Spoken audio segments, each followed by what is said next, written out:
السلام علیکم ورحمۃ اللہ وبرکاتہ ڈیئر اسٹوڈنٹس، آج ہم فراق گورکھپوری کی غزل کو پڑھ رہے ہیں۔ تمام بچے اپنی کاپیاں ساتھ لے کے بیٹھیے گا۔ جی، فراق صاحب کہتے ہیں جی، سر میں سودا بھی نہیں، دل میں تمنا بھی نہیں، لیکن اس ترک محبت کا بھروسہ بھی نہیں۔ سودا کا مطلب یہاں پر ہے شوق، ٹھیک ہے، اور تمنا کا مطلب آرزو، خواہش وغیرہ وغیرہ۔ تو کہتا ہے کہ سر میں سودا بھی نہیں، دل میں تمنا بھی نہیں، لیکن اس ترک محبت کا بھروسہ بھی کوئی نہیں۔ اب وہ کیا کہتا ہے کہ ویسے تو اب یہ ہے کہ میں نے اپنے محبوب کو بھلا دیا ہے، اب دل میں کوئی شوق تمنا بھی نہیں رہی، لیکن اس کے باوجود مجھے اپنے اس یہ جو میں نے فیصلہ کیا ہے اپنے ساتھ کہ میں اپنے محبوب کو بھلا دوں گا، اور اب میں اس سے محبت کوئی نہیں کرتا، یہ وہ سارا کچھ اس نے اپنے آپ کو بڑا سمجھایا ہوا ہے۔ لیکن اس کے باوجود وہ کہتا ہے کہ میں نے محبت کو ترک کر تو دیا ہے، میں نے محبت کو چھوڑ تو دیا ہے، لیکن پھر بھی مجھے اپنے اس فیصلے کا کوئی بھروسہ نہیں ہے کہ ہو سکتا ہے کہ میں دوبارہ اپنے محبوب کو کہیں دیکھ لوں تو پھر میرے وہ سارے جذبات جو ہیں وہ دوبارہ ابھر آئیں۔ ٹھیک ہے، مطلب وہ کہنا یہ چاہ رہا ہے کہ اپنی طرف سے تو میں نے محبت کو، منہ سے تو میں کہہ رہا ہوں کہ میں نے اپنی محبت کو چھوڑ دیا ہے، لیکن مجھے لگتا ہے کہ میں اپنے اس کہے پر پابند نہیں ہوں گا کہ یہ جو میں نے ترک محبت کا فیصلہ کر لیا ہے، مجھے اس کا بھروسہ کوئی نہیں کہ میں اس پر قائم بھی رہ سکوں گا کہ نہیں۔ وہ کہتے ہیں نا کہ محبت نہ خود سے کی جا سکتی ہے اور نہ خود چھوڑی جا سکتی، جیسے وہ غالب نے کہا تھا نا کہ عشق پر زور نہیں ہے، یہ وہ آتش غالب کہ لگائے نہ لگے اور بجھائے نہ بجھے۔ ٹھیک ہے، تو یہ ایک ایسی چیز ہے کہ جو نہ آپ اپنی مرضی سے کر سکتے ہیں اور نہ اپنی مرضی سے اس کو چھوڑ سکتے ہیں۔ بابا جی کہتے ہیں نا کہ ہوتی نہیں قبول دعا ترک عشق کی، دل چاہتا نہ ہو تو دعا میں اثر کہاں۔ تو بندہ کہتا تو ہے کہ میں نے چھوڑ دیا، اوپر اوپر سے کہہ رہا ہوتا ہے، لیکن وہ اپنی محبت کو، شاعر کہتا ہے کہ میں اپنی محبت کو ابھی چھوڑ نہیں پایا ہوں، میں کوشش تو پوری کر رہا ہوں لیکن میں اپنی محبت کو ابھی تک چھوڑ نہیں پایا۔ یہ جو ترک محبت کا فیصلہ میں نے کیا ہے، میں اس کا مجھے کوئی بھروسہ نہیں کہ یہ سچا ہے یا جھوٹا ہے، یا دوبارہ میں اس کی محبت میں دوبارہ گر جاؤں گا، یہ اس کا مجھے بھروسہ نہیں ہے۔ ٹھیک ہے جی۔ دوسرے میں کہتا ہے دل کی گنتی نہ یگانوں میں نہ بے گانوں میں، لیکن اس جلوہ گاہ ناز سے اٹھتا ہی نہیں۔ کہتا ہے کہ میرا تو حال یہ ہے کہ نہ میں دوستوں میں ہوں، نہ یعنی یگانوں میں ہوں یعنی دوستوں میں بھی نہیں ہوں، بیگانوں میں یعنی غیروں میں بھی نہیں ہوں، میرا شمار تو نہ 3 میں نہ 13 میں۔ کہتا ہے مجھے میرا کوئی دوست نہیں پوچھتا، کوئی میرا جاننے والا وہ مجھے نہیں پوچھتا، مجھے کوئی منہ نہیں لگاتا یعنی اصل میں وہ کہنا یہ چاہ رہا ہے کہ میرے محبوب نے تو مجھے چھوڑ دیا بالکل، وہ کبھی مجھ سے بات نہیں کرتا، لیکن میری یہ حالت ہے کہ اس جلوہ گاہ ناز سے اٹھتا ہی نہیں۔ جلوہ گاہ ناز کا مطلب ہوتا ہے محبوب کی محفل۔ تو کہتا ہے لیکن اس جلوہ گاہ ناز سے اٹھتا ہی نہیں کہ وہ مجھے پوچھتا نہیں، اور میرا دل ایسا ڈھیٹ مٹی ہو گیا ہے کہ وہ یعنی وہ میرا جو دل ہے وہ محبوب کی محفل سے اٹھتا ہی نہیں ہے، وہ ہر وقت محبوب کی محفل میں ہی بیٹھا رہتا ہے۔ ٹھیک ہے، اب اس کا آسان سا مفہوم کیا بن گیا کہ میرا محبوب مجھے منہ بھی نہیں لگاتا، میری بات بھی نہیں سنتا، میرے ساتھ بات نہیں کرتا، میرے دکھڑے جو ہے وہ نہیں سنتا، اور مجھے بالکل بھی وہ خاطر میں نہیں لاتا، لیکن اس کے باوجود میرا دل کیسا ہے کہ وہ ہر وقت محبوب کی محفل میں ہی بیٹھا رہتا ہے، وہاں سے اٹھتا ہی نہیں۔ ٹھیک ہے، جیسے کسی شاعر نے کہا نا کہ ہنسنا ہو کہ رونا ہو مجھے اچھا نہیں لگتا، بیکار تماشا مجھے اچھا نہیں لگتا، نفرت بھی مجھے اس سے مسلسل نہیں ہوتی، اپنا یہ رویہ مجھے اچھا نہیں لگتا۔ یعنی وہ چاہتے ہوئے بھی محبوب کو چھوڑ نہیں پاتا، وہ اوپر اوپر سے کہتا رہتا ہے کہ میں نے محبوب کو چھوڑ دیا، لیکن اس کا دل ہر وقت محبوب کی محفل میں ہی رہتا ہے، اس کا دل محبوب کی ہی گلی میں رہتا ہے، اور گویا اس نے اپنا دل جو ہے وہ محبوب کو ہی دے دیا ہے۔ جیسے وہ کہتے ہیں نا کہ شہر یار میں ہوگا کہیں مصروف طواف، اور دل اگر سینے میں ہوتا تو دھڑکتا ہوتا۔ تو وہ اپنے محبوب کو بھلا نہیں پاتا۔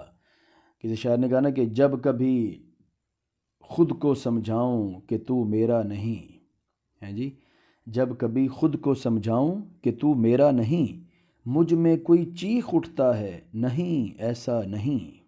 ٹھیک ہے، تو وہ کیا کہہ رہا ہے کہ بے شک میرا محبوب مجھے نہیں پوچھتا، لیکن میرا دل ہر وقت محبوب کے ہی قدموں میں رہتا ہے۔ حالانکہ میرا محبوب میرا کبھی بھی نہیں تھا، اس نے کبھی بھی میری طرف نظر التفات اور پیار کی نظر میری طرف کبھی نہیں کی، لیکن بس میرا ہی دل ہے جو اس کی طرف گرا ہوا ہے۔ جیسے کہ شاہانہ وہ کہتے ہیں نا کہ میرا تعجب عجب نہیں ہے، وہ شخص پہلے سا اب نہیں ہے، وفا کا کیا گلہ کروں اس سے، وہ میرا کب تھا جو اب نہیں ہے۔ ٹھیک ہے جی۔ تیسرے شعر میں کہتا ہے جی، مہربانی کو محبت نہیں کہتے یا دوست، آہ اب مجھ سے تیری رنجش بے جا بھی نہیں۔ کہتا ہے مہربانی، وہ اس کا جو دوست ہے نا، وہ اس کے اوپر اب مہربانی کر رہا ہے، محبت تو نہیں کرتا لیکن بس اخلاقی ذرا تقاضے پورے کرتا ہے۔ تو وہ اس کو کہہ رہا ہے کہ بھائی جان، مہربانی کو محبت نہیں کہتے ہوتے، مہربانی اور چیز ہوتی ہے، محبت اور چیز ہوتی ہے۔ ہائے افسوس کہ اب تو تم مجھ سے ناراض بھی نہیں ہوتے۔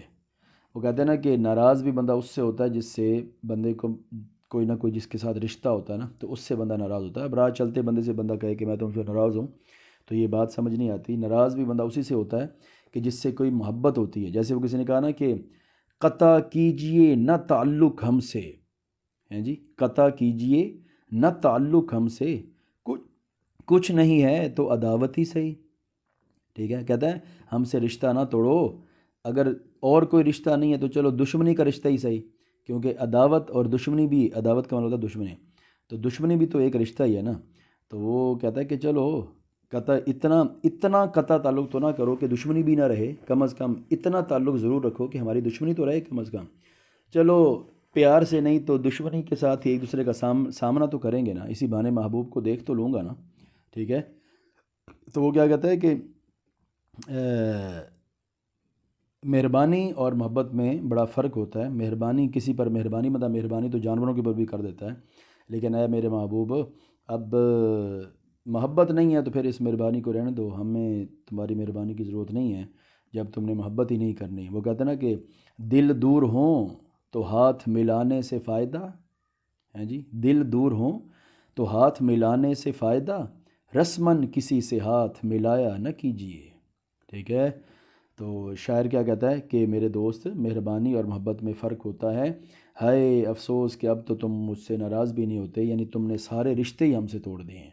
ٹھیک ہے، نیکسٹ میں کہتا ہے جی، ایک مدت سے تیری، یہ شعر آپ میٹرک میں بھی پڑھ چکے ہیں، کہ ایک مدت سے تیری یاد بھی آئی نہ ہمیں، اور ہم بھول گئے ہوں تجھے ایسا بھی نہیں۔ وہ کہتا ہے کہ وہ ایک الگ بات کہ ایک دراز عرصہ گزر گیا کہ ہم مطلب مجھے تمہاری یاد نہیں آئی، لیکن اس کا مطلب یہ نہیں کہ میں تمہیں بھول گیا ہوں۔ وہ ایک الگ بات ہے کہ اب چونکہ عرصہ گزر گیا ہے، محبت کو، محبوب کو دور ہوئے ایک دراز عرصہ گزر گیا، یاد تو ابھی بھی وہ مجھے آتا ہی ہے، لیکن بس یہی ہے کہ اب اتنا یاد اس طریقے سے نہیں آتا جتنا پہلے آتا ہوتا تھا۔ لیکن اس کا مطلب یہ بھی نہیں کہ ہم نے اپنے محبوب کو بھلا دیا ہے، یاد وہ میں رہتا ہے ہر وقت۔ بس یہی ہے کہ مصروفیتوں نے محبوب کی جو یاد ہے وہ دل سے تھوڑی سی ذرا ہلکی کر دی ہے، لیکن ہم تم سے محبت ابھی بھی کرتے ہیں اور تمہیں یاد ابھی بھی کرتے ہیں۔ جیسے کسی شاعر نے کہا نا کہ عشق نے سیکھ ہی لی وقت کی تقسیم کے اب، عشق نے سیکھ ہی لی وقت کی تقسیم کے اب، وہ مجھے یاد تو آتے ہیں مگر کام کے بعد۔ ٹھیک ہے، اب یعنی عشق بھی سیاڑا ہو گیا نا، تو وہ کہتا ہے بھی پہلے کمائی شمائی کریں گے، روٹی شوٹی کھائیں گے تو عشق کریں گے نا، تو اس لیے وہ کہتا ہے کہ یاد تو وہ مجھے آتے ہیں لیکن کام کے بعد یاد آتے ہیں۔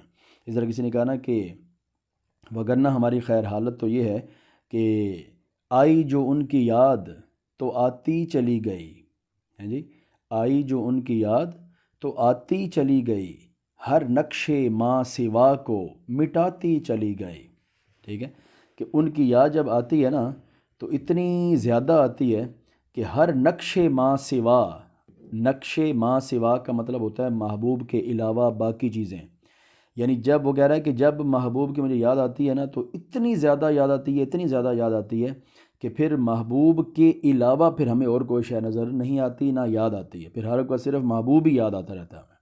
ٹھیک ہے، تو اگلے جو اشعار ہیں وہ انشاءاللہ ہم اگلی نشست میں کریں گے۔ تب تک لی اجازت، والسلام ورحمۃ اللہ وبرکاتہ۔